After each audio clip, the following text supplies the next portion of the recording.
দেখুন বন্ধুরা, আজকে চলে এসেছি সানডে ডিব্রুগড় নিউ মার্কেট। আর এই মটনের দোকানটা সবচেয়ে বেস্ট, কারণ এখানে সবচেয়ে ভালো কোয়ালিটি খাসির মাংস পাওয়া যায়। যেমন সেল তেমন তার টেস্ট, রান্না করলে একদম গলে যায়। যাই হোক, আমি আজকে আবার সানডে চলে এসেছি একটা, তো সানডেতে একটা ওই সামনের লেগ পিসটা নিচ্ছি আমি।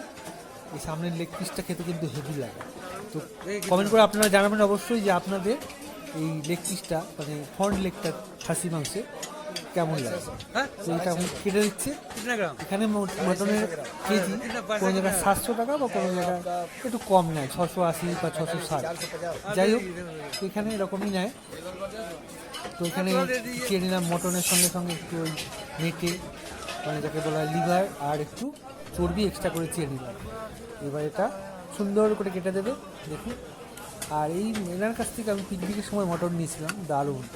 তো যাই হোক, দেখুন কীভাবে মটনটা কাটিং হচ্ছে। আর ডিব্রুগড়ে যারা যারা থাকেন তারা অবশ্যই কমেন্ট করে জানাবেন এই দোকানে আপনারা মটন নিয়েছেন কিনা। আর এখানে খাসিটা যেহেতু ওই রেয়াজি নয়, নর্মাল তো, আর খুব বেশি বড়ও নয়, মাঝারি সাইজের, টেস্টটা কিন্তু দারুণ থাকে। চর্বি অত বেশি থাকে না, কিন্তু মাংসটা খুব ভালো থাকে। দেখুন মাংসের কালার দেখেছেন। তো ডিব্রুগড়ে আপনারা যদি মটন নিতে আসেন, নিউ মার্কেট চলে আসুন, অনেকগুলোই দোকান আছে। তো তার মধ্যে আমি এখান থেকে নিই। এটা কিন্তু আমার খুব ভালো দোকান আর খুব ভালো ব্যবহার। আপনি যেখান থেকে বলবেন সেখান থেকেই এই মাংসটা কেটে দেয়। তাই জন্য আপনাদেরকে সাজেস্ট করছি অবশ্যই একদম লাস্ট দোকান যেটা আছে, যেটা চিকেনের দিকে আছে, যেখানে চিকেন পাওয়া যায় সেই পাশটায়, ওই দাদার দোকানে গিয়ে দেখবেন